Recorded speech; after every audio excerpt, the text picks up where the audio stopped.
coalition of the government, representing the government of President Barrow, had worked very hard to cover all the Senegambian routes where people could exit.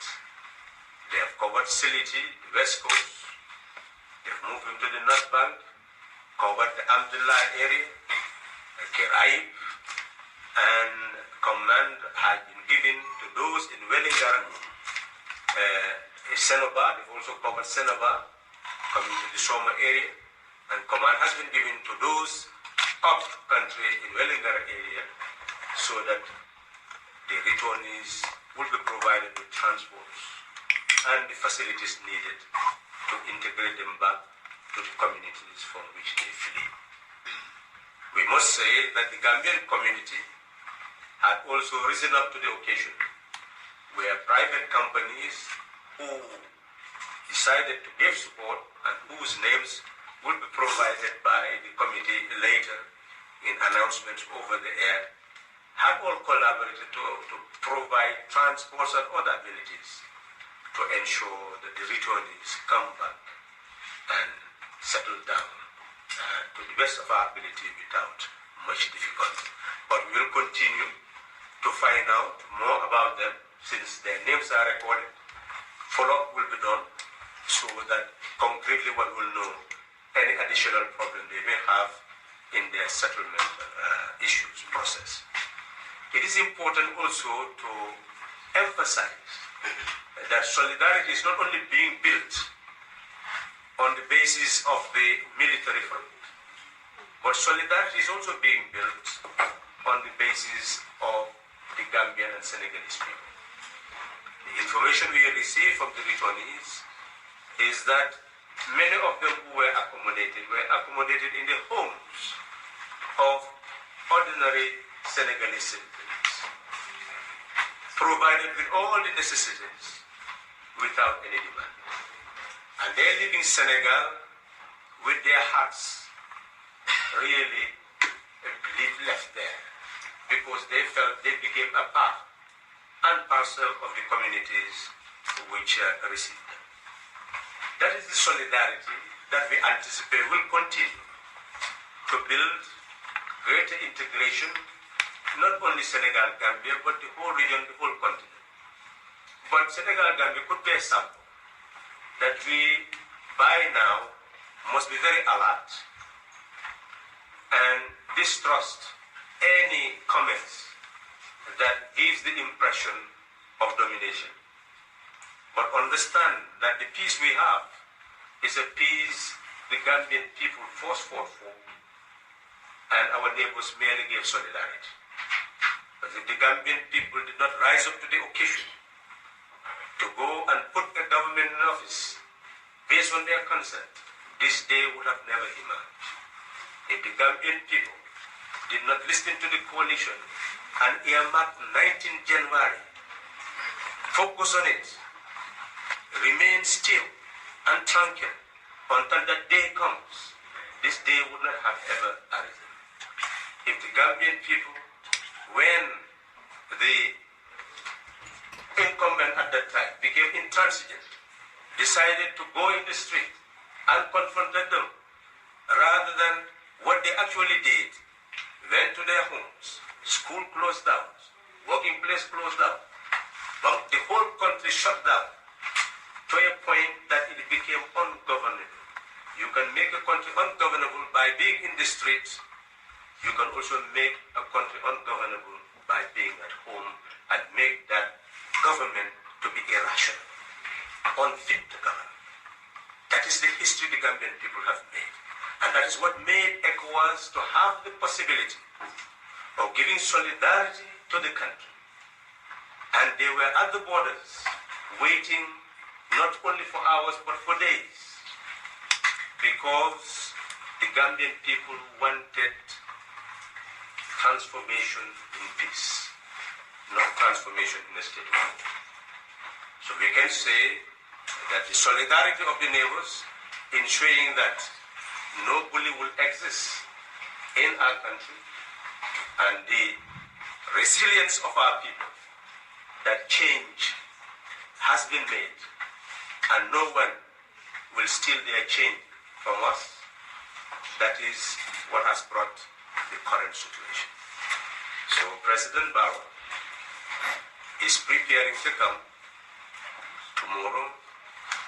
We are likely to see more initiatives since the Vice President will commence work, and I'm sure that you will get more news about this transition imposed on him, and soon we believe that transition will come to an end, and effectively he'll be in the country, and effectively we will have celebrations at the Independence Stadium as planned before, and people will begin the new phase of a new Gambia determined by the will of the people, and a Gambia whose government must now be transparent and accountable, and never again impose its will by coercion, but rather use those instruments that used to be instruments of coercion to become instruments of protection of our rights and liberties. Thank you very much. We now invite questions from members of the press. I'll suggest we use our mics and we raise our hands. Thank you. Hello, sir. Halifa from BBC News. Just to go with what you said there, presumably honesty and accuracy are key points that you're going to require as a new administration. Are you saying that this report about missing millions is not true? Well, you can push me to a debate, but what I have done is to give you accurate information based on my mandate. I have said to the international press that a government must work on the basis of its institutions and its institutional processes. Allegation of theft, etc., cannot just be made by any member of an executive. It is not the domain of the executive. Allegation of anything that is a crime must be passed on to the Inspector General of Police, and they are the competent authority that should conduct investigation of anything reported to them and eventually prefer charges against the accused, who must also be presumed to be innocent until a trial takes place before we actually find them guilty of a crime. We are saying that this new government intends to be a civilized and democratic government which will abide by its instruments and institutions in order to fight any injustice.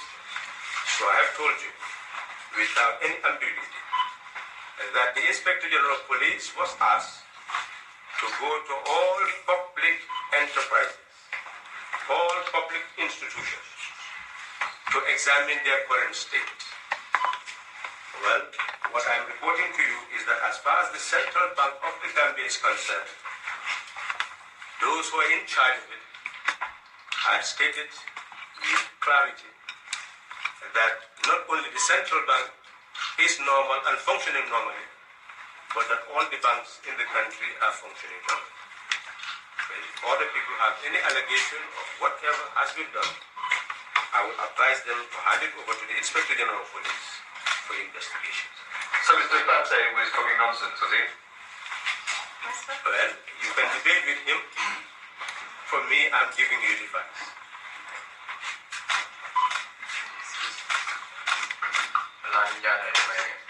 So far, do we know how many detainees are released? And do we have any idea how many are still left in the prisons? Thank you. Well, this is the work that we are currently doing. As far as the Director General NI is concerned, he has informed me that no single person is in custody at the NI.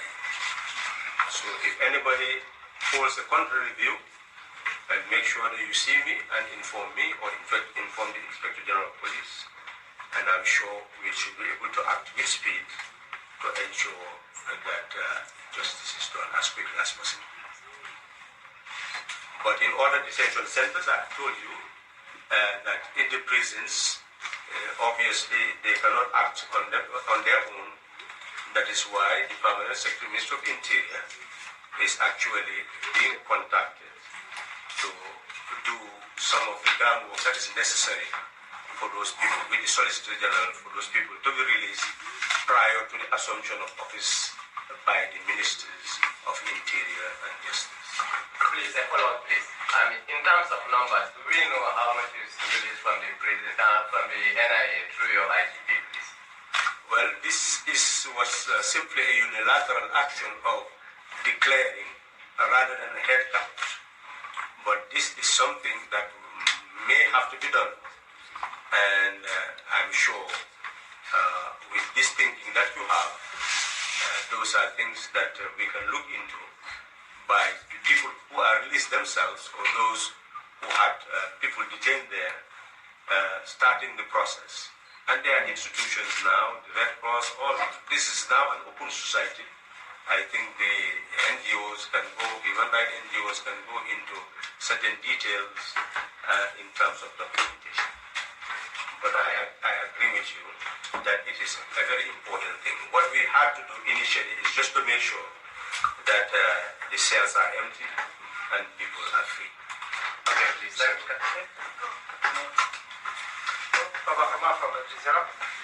My question is that we know that ECOWAS entered yesterday the city of Bali, and it has been almost 1 day since Yahya Jammeh left. Are you afraid that there might be some military or some weapons that went to the wrong hands? What's the situation of that? Well, I believe this is what they are trying to prevent. That is why there is some element of cooperation between ECOWAS and the armed forces. What we prevented here is disintegration of the security apparatus. Since we have succeeded in that not happening, what is important now is to ensure that those in the security also do not have any fears of any form of victimization for having been part and parcel of a security apparatus that actually made the past government to function. You see, the unfortunate thing with the Gambia, it has never changed to develop. So we are yet to be able to refine and reform institutions as we go, so that transfer of executive power will have no impact on the civil service, the military, the police, etc. So this is a very delicate situation for us that all the societies have overcome because of change of government from one party to the other. This is the first time this is happening here.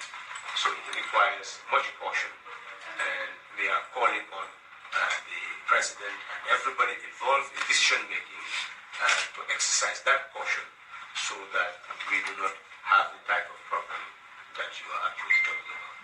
But it is a problem that comes when people in the military feel insecure and they end up selling their weapons in order to gain survival or gain exit or somewhere else.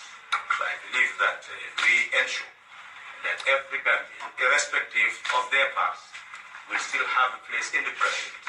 I believe we'll be able to avert such an eventuality. Okay, sir.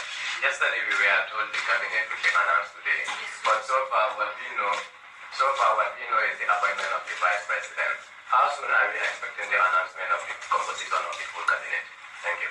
Well, I have told you, and I think I am not necessarily going back on my words. It seems like it is being fulfilled. The vice president is actually selected.